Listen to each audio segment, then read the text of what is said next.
Shalom, selamat datang di online service Youth and Young Adults GKP dalam rangka memperingati Hari Kebangkitan Tuhan Yesus. Saya yakin dan percaya apapun yang terjadi di luar sana tidak dapat mengganggu kita dalam memuji dan menyembah nama Tuhan. Menuruti anjuran dari pemerintah itu adalah menjadi bagian dari kita sebagai rakyat Indonesia. Kita mengikuti anjuran pemerintah untuk tetap tinggal di rumah dan tetap sehat. Mengadakan servis online bukan berarti kita tidak punya iman atau tidak punya kekuatan dalam kehidupan kita. Tapi itu menjadi bagian kita sebagai warga negara yang baik untuk mengikuti dan taat kepada pemerintah kita. Stay healthy and stay at home. Dalam Yohanes 3 ayat 16 berbunyi demikian. Karena begitu besar kasih Allah akan dunia ini, sehingga ia mengaruniakan anaknya yang tunggal, supaya barang siapa yang percaya kepadanya tidak binasa, melainkan beroleh hidup yang kekal. Bukan sebanyak berapa kali kita mengikuti kebaktian menjelang Paskah, tetapi bagaimana kita bisa menghayati makna penderitaan Yesus, menghayati kematiannya, bahkan menghayati kebangkitan Tuhan Yesus.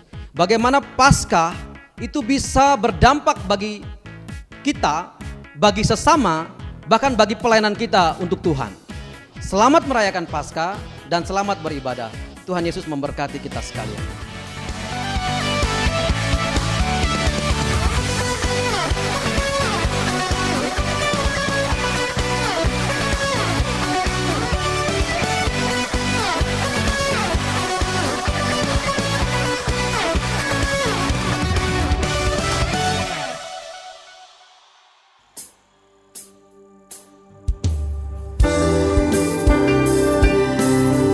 Amsal 23:18 berkata, karena masa depan sungguh ada dan harapanmu tidak akan hilang.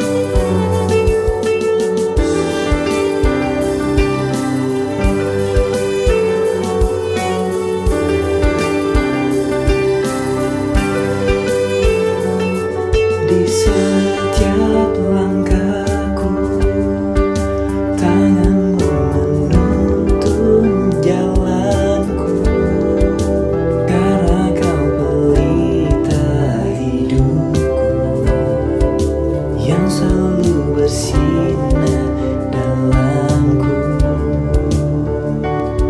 Kasih-Mu sempurna, selalu baru tiada habisnya.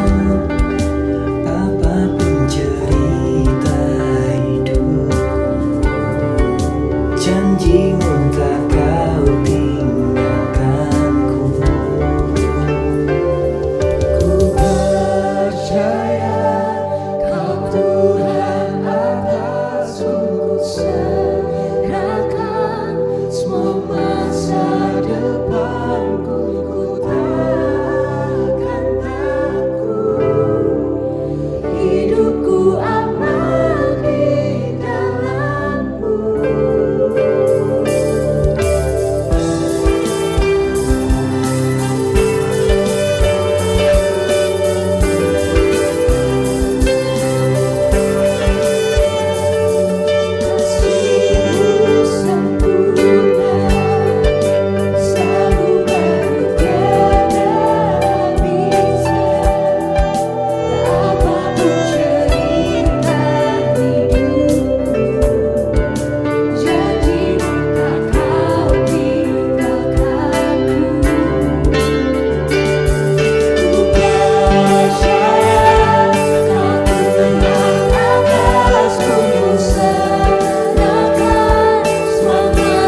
ayat 6-7 berkata, "Janganlah hendaknya kamu khawatir tentang apapun juga, tetapi nyatakanlah dalam segala hal keinginanmu kepada Allah dalam doa dan permohonan dengan ucapan syukur. Damai sejahtera Allah yang melampaui segala akal akan memelihara hati dan pikiranmu dalam Kristus Yesus."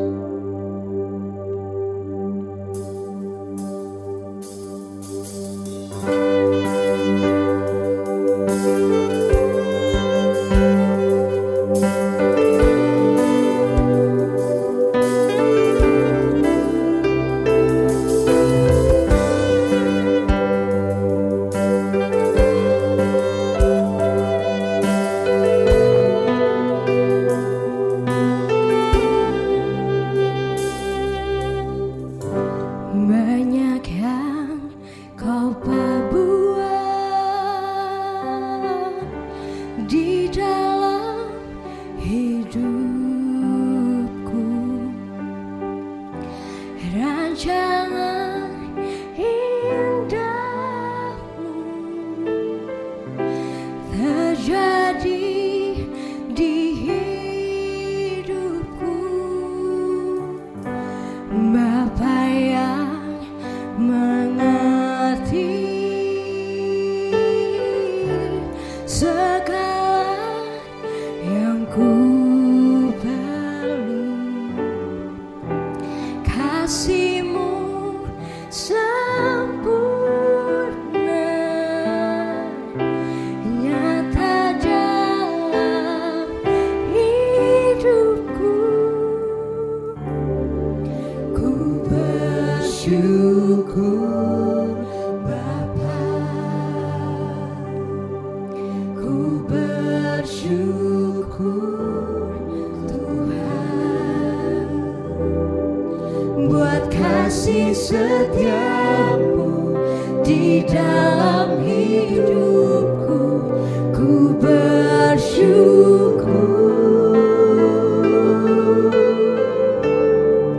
ku bersyukur Bapa, ku bersyukur Tuhan buat kasih setiamu di dalam hidupku. Ku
kondisi Indonesia saat ini, kami bertaruh pengharapan kami dalam-Mu Bapa. Karena kami yakin dan percaya bahwa pertolongan kami ada di dalam Engkau. Karena kami yakin dan percaya bahwa sukacita kami tidak akan pernah hilang. Terima kasih Tuhan, kalau saat ini kami masih diberi kesempatan untuk belajar bahwa kami harus selalu bergantung padamu Tuhan. Terima kasih Bapa. Kalau segala kondisi situasi saat ini, kami juga dapat belajar untuk selalu menaruh pengharapan di dalam-Mu Tuhan.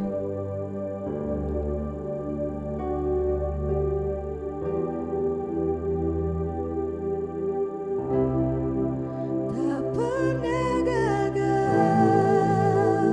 rencanamu, terangi jalanku, kuasa-Mu sempurna, pengharapanku takkan hilang, sebab masa depanku Kau sediakan. Tak gagal rencanamu, di hidupku, kuasa-Mu sempurna, pengharapanku takkan hilang, sebab masa depanku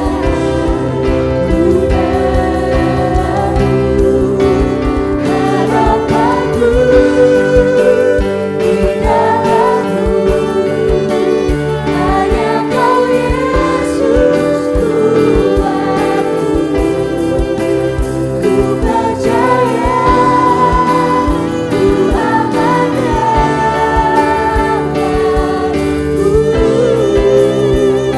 Kau harapanku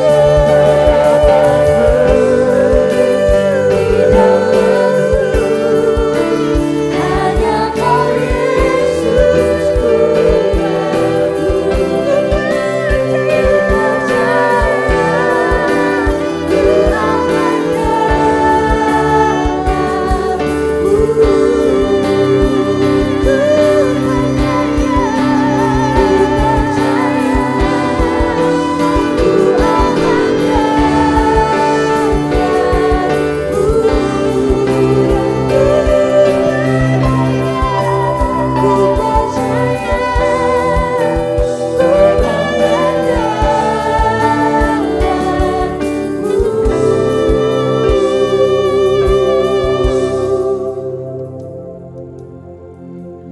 Engkaulah Allah kami Tuhan yang hidup. Engkaulah Tuhan Juru Selamat kami ya Bapa. Terima kasih Tuhan atas kuasa darah-Mu, atas penebusan-Mu Tuhan di kayu salib untuk setiap kami ya Bapa. Kami sangat mengucap syukur Tuhan. Bila kami boleh menjadi suci, kami boleh bersih kembali ya Bapa. Itu semua karena penebusan-Mu ya Bapa. Terima kasih Tuhan untuk semuanya ya Bapa.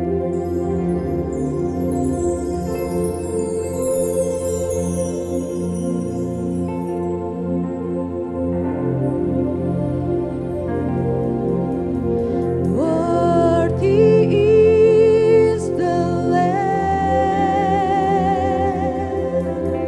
seated on the throne.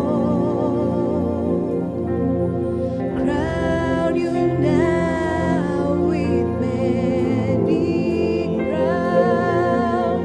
You reign victorious.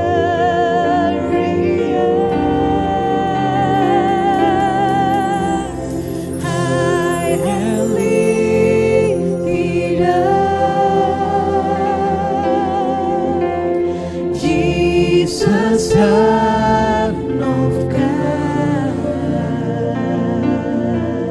the darling of heaven, crucified.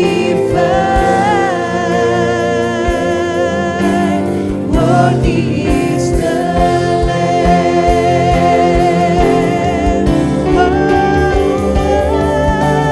Worthy is the Lamb,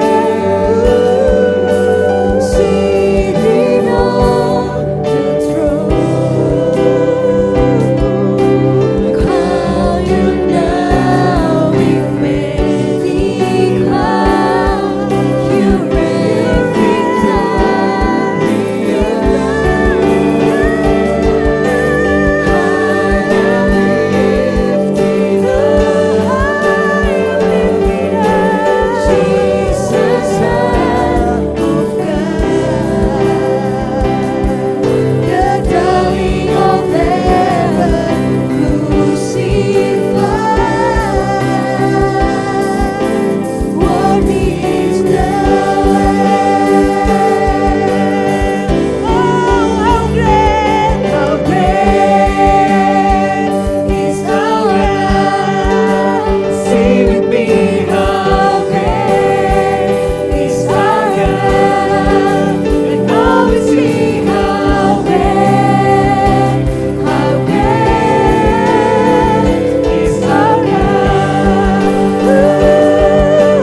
syukur karena kita bisa diberikan kesempatan kembali untuk boleh bersama-sama beribadah, memuji dan memuliakan nama Tuhan hari ini.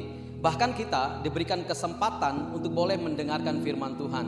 Dan tentu pemberitaan firman Tuhan hari ini adalah pemberitaan yang berhubungan dengan Paskah, di mana kita akan merayakan kebangkitan Tuhan Yesus dalam kehidupan kita. Nah, hari ini tema kita adalah pengharapan di tengah kekhawatiran. Pengharapan di tengah kekhawatiran. Firman Tuhan terambil dari Yosua 10 ayatnya yang ke-25. Yosua 10 ayatnya yang ke-25. Berbunyi demikian.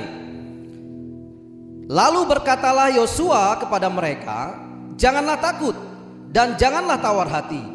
Kuatkan dan teguhkanlah hatimu, sebab secara itulah akan dilakukan Tuhan kepada semua musuhmu yang kamu perangi. Nah, kita bicara tentang situasi saat ini. Kita tahu, saudara, bahwa situasi saat ini adalah situasi yang mungkin membuat kita tidak nyaman. Situasi yang membuat kita seperti terkurung. Situasi yang membuat kita tidak bisa bergaul dengan banyak orang. Situasi yang membuat kita tidak bisa berkomunikasi secara dekat dengan banyak orang. Nah, tentu ini harus kita lakukan supaya apa? Supaya kita tentu bisa menjaga satu dengan yang lainnya. Nah, situasi yang seperti ini membuat kita tidak nyaman. Ada rasa khawatir, saudara. Sebenarnya apa sih kekhawatiran itu? Kekhawatiran adalah rasa cemas. Kekhawatiran adalah rasa cemas, rasa gelisah dalam diri. Nah, rasa cemas, rasa gelisah ini ditimbulkan oleh ketakutan. Ketakutan akan hidup ini, ketakutan akan banyak hal dalam hidup yang kita akan jalani. Misalnya begini, ada ketakutan oleh karena kesalahan. Kekhawatiran itu muncul ketika kita melakukan sebuah kesalahan sehingga menimbulkan ketakutan. Nah, kesalahan apa? Contohnya, Adam dan Hawa ketika mereka jatuh dalam dosa dalam Kejadian pasal 3, mereka begitu takut, mereka begitu khawatir untuk ketemu dengan Allah. Rasa demikian muncul oleh karena mereka melakukan kesalahan. Oleh karena mereka melakukan sesuatu yang tidak benar di hadapan Allah. Oleh karena mereka sudah tidak taat kepada Allah, sehingga ada timbul rasa takut dalam diri mereka. Nah, rasa ketakutan yang seperti ini ditimbulkan oleh karena Adam dan Hawa merasa bersalah dalam hidupnya ketika dia tidak taat kepada Bapa. Apalagi contoh dalam Alkitab? Ada contoh yang lain dalam Alkitab. Kita katakanlah misalnya seperti Daud. Daud ketika melakukan dosa bersama dengan Batseba, dia juga mengalami sebuah ketakutan, sehingga ketakutannya itu menimbulkan banyak hal negatif dalam hidupnya. Sehingga rasa bersalah yang dia lakukan ketika dia berselingkuh dengan Batseba itu membuat dia tidak nyaman. Nah, ketidaknyamanan itu menimbulkan ketakutan dalam dirinya. Ketika dia takut, lalu kemudian dia melakukan hal yang negatif. Sehingga waktu itu kita ingat ceritanya bagaimana Daud akhirnya membunuh Uria, suami dari Batseba. Dan cara membunuhnya pun sangat licik, yaitu Uria disuruh berperang, tapi di bagian tempat paling depan supaya Uria waktu itu terbunuh.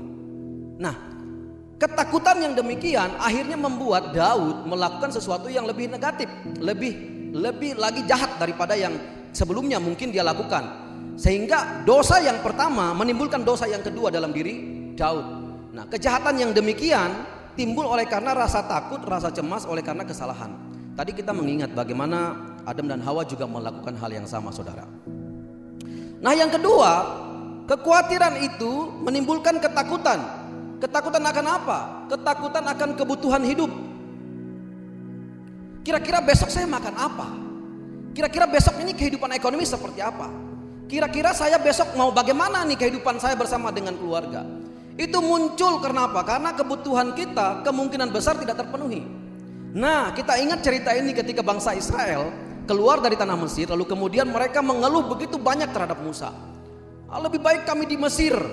Di Mesir kami mau makan apapun ada. Sementara di sini engkau mengajak kami, bahkan makan kami pun susah. Setiap hari kami makan mana, bosan. Gitu ya, setiap kali kami makan tepung ini gitu, bosan sekali. Nah,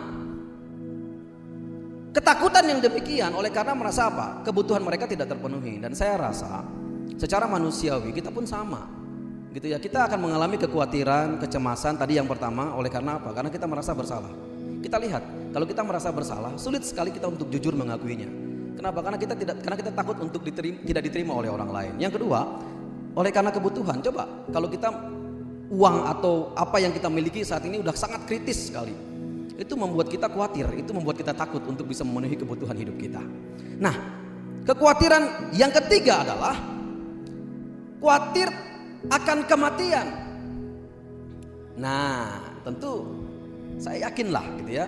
Kenapa akhirnya semua orang mengurung diri dalam rumah? Kenapa akhirnya ada istilah WFH gitu ya?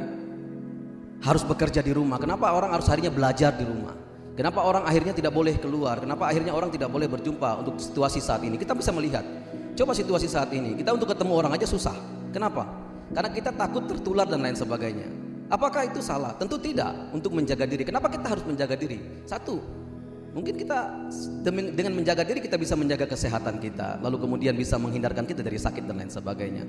Tapi kita lihat, kecemasan manusia seringkali terjadi ketika dia mau menghadapi kematian. Tidak banyak orang yang siap menghadapi kematian, padahal sebenarnya antara mati dan hidup itu diatur oleh Tuhan, gitu ya. Bukan kita yang mengatur, bukan kita yang menentukan, tapi Tuhan yang menentukan.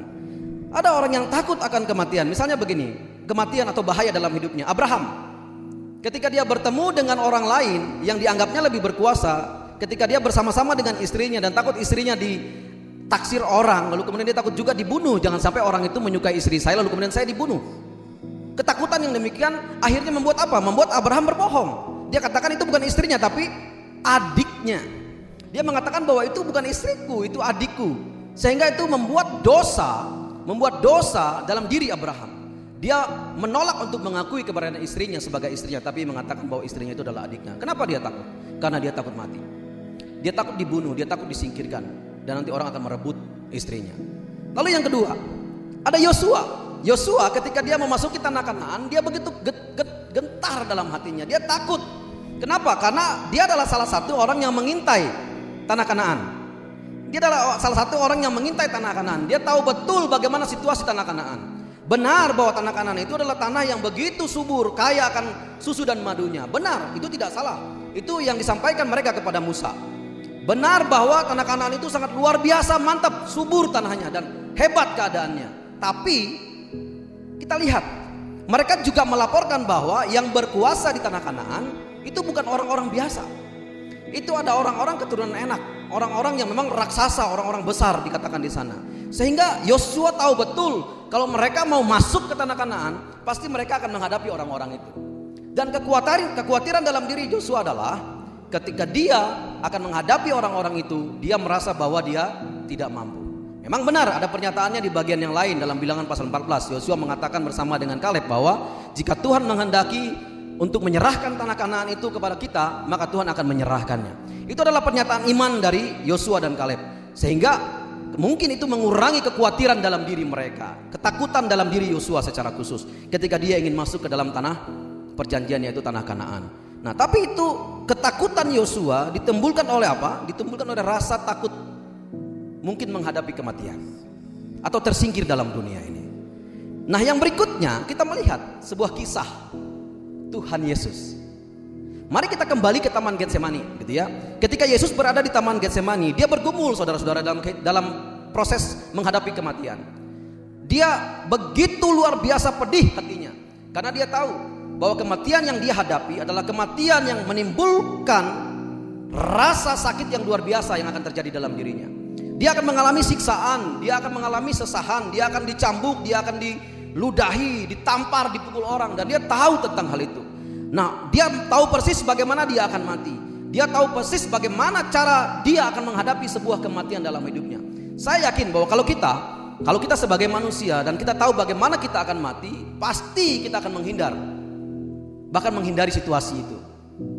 Yesus mengatakan, "Ya Bapa, kalau boleh, biarlah cawan ini berlalu daripadaku, tapi bukan kehendakku, melainkan kehendakmu." Ini sebuah pernyataan yang menunjukkan bahwa Yesus gentar sebagai manusia, karena memang dia lahir dalam dunia ini sebagai manusia 100%. Dia merasakan bagaimana luka itu, dia merasakan bagaimana sakitnya cambuk, dia merasakan bagaimana sakitnya pukulan, ludahan dan hinaan orang terhadap dia. Tapi dalam doanya, kegentarannya, ketakutannya terlihat di Taman Getsemani. Bayangkan dalam doanya dikatakan di sana sampai dia mencucurkan keringat dalam butir-butir darah. itu menunjukkan ketakutan yang luar biasa. Dalam medis dikatakan keringat yang demikian hanya bisa keluar jika orang itu betul-betul mengalami tingkat stres yang paling tinggi dan ketakutan yang luar biasa. Baru itu akan muncul. Nah saudara, Yesus mengalami itu. Dia mengalami ketakutan, dia mengalami kekhawatiran ketika dia harus menghadapi kematian. Kenapa? Karena dia tahu bagaimana cara dia akan mati. Dia tahu bagaimana Tuhan akan memanggil dia dalam kehidupannya. Nah kita melihat saudara-saudara, kekhawatiran adalah rasa cemas, rasa gelisah. Dan rasa gelisah itu ditimbulkan oleh rasa ketakutan. Ketakutan apa? Akan kesalahan yang kita lakukan. Yang kedua, akan kebutuhan yang mungkin tidak terpenuhi dalam kehidupan kita. Yang ketiga, kita takut menghadapi kematian dalam kehidupan kita. Kita melihat Yesus di Getsemani, bagaimana dia berjuang, bagaimana dia bergumul. Dia menderita, dia mati. Dia mati di atas kayu salib. Dan penderitaan ini saudara-saudara, kita ingat selalu tiap tahun. Tahun lepas tahun kita memperingati di bagaimana Yesus menderita di atas kayu salib, bagaimana Yesus mati. Itu semua untuk dosa-dosa kita, itu semua untuk menebus segala kesalahan-kesalahan kita. Saudara, proses kematiannya lah yang sungguh-sungguh ditakutkan atau dicemaskan oleh Yesus. Tapi dia katakan kepada Bapa, biarlah kehendak Bapa yang jadi, bukan kehendak dia. Kenapa? Karena dia hanya mau taat dengan apa yang diperintahkan Bapa kepada dia, yaitu supaya dunia ini diselamatkan, supaya dunia ini memperoleh keselamatan di dalam Yesus Kristus.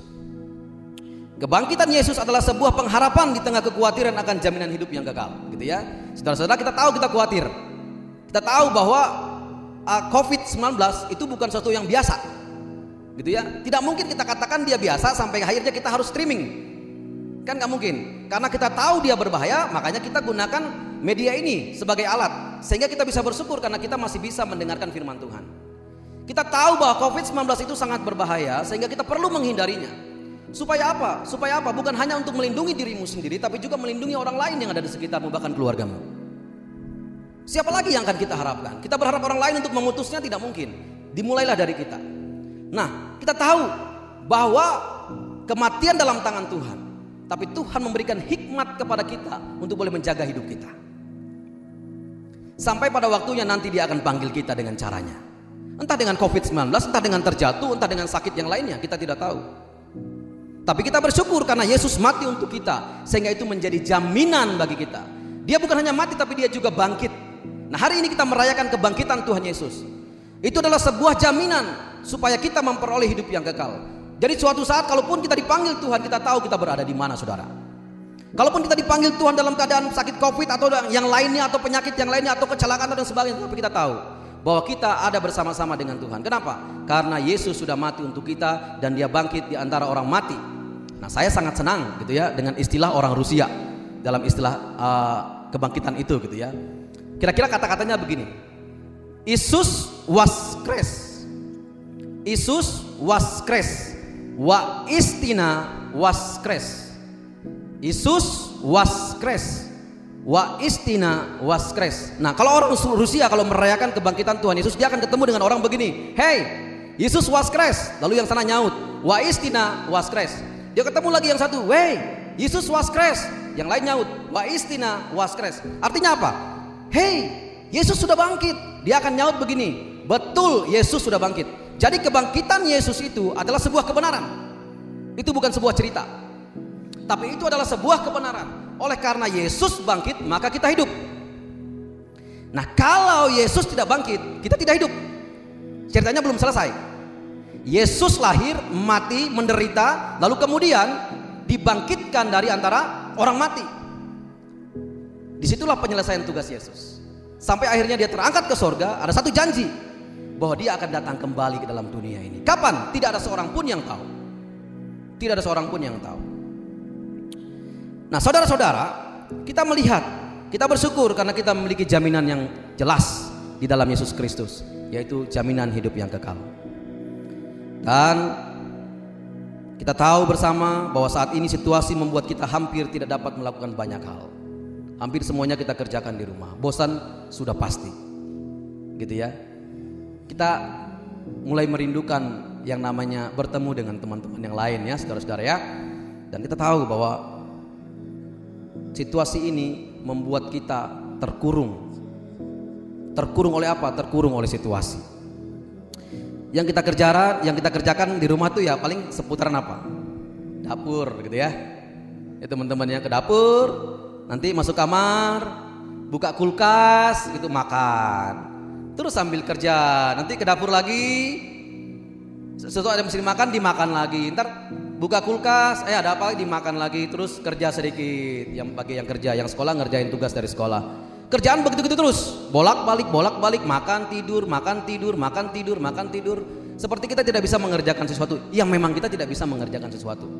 Kita bekerja pun tidak maksimal ya, karena ada banyak hal yang detail yang perlu kita tanyakan, tidak bisa kita tanyakan secara detail, tidak maksimal. Nah situasi ini, jika persoalan kerusuhan, orang bisa lari, ya kan? Nih, misalnya kerusuhan berapa gitu, orang berduit pasti bisa lari. Dia takut, waktu dia takut dia lari. Kenapa? Karena dia punya duit. Dia lari kemana? Ke luar negeri. Nah sekarang situasi ini COVID-19, dia punya banyak duit tapi dia nggak bisa kabur kemanapun. Mau berapapun uang kita nggak bisa lari. Kenapa? Karena virus ini menyerang seluruh dunia. Sifatnya internasional nih, virus internasional nih.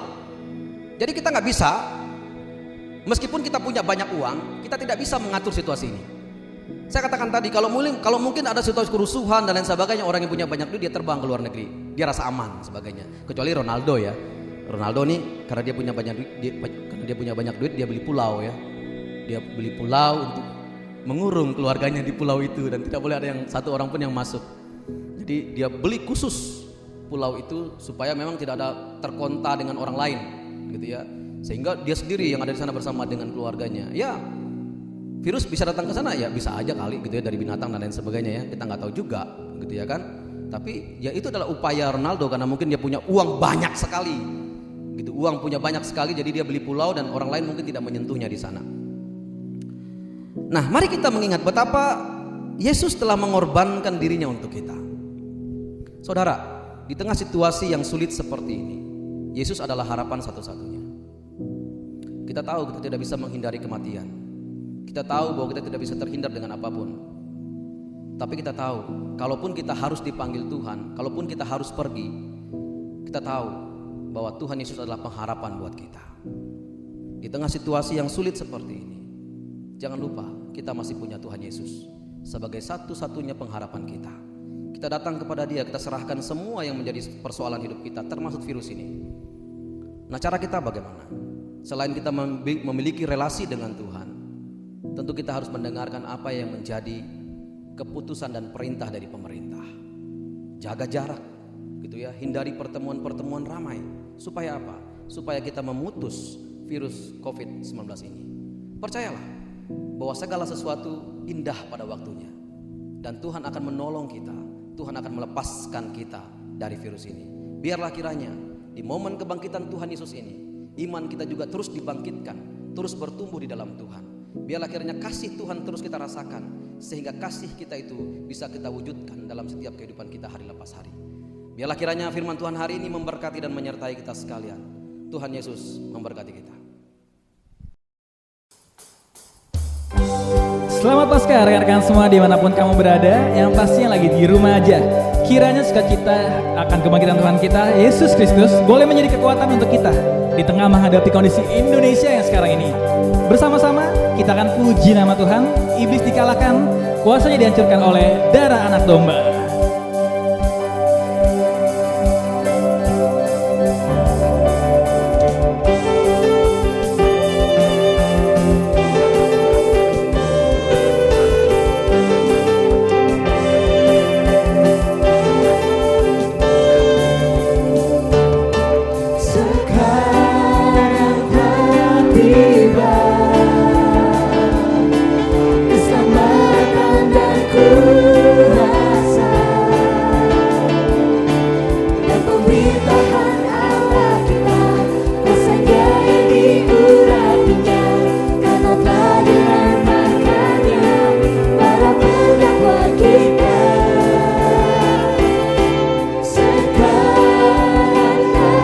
Tiba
Saudara-saudara yang dikasih, sebelum kita pulang, baiklah kita menerima berkat Tuhan untuk menyertai kita sepanjang hari, bahkan untuk kehidupan kita ke depan.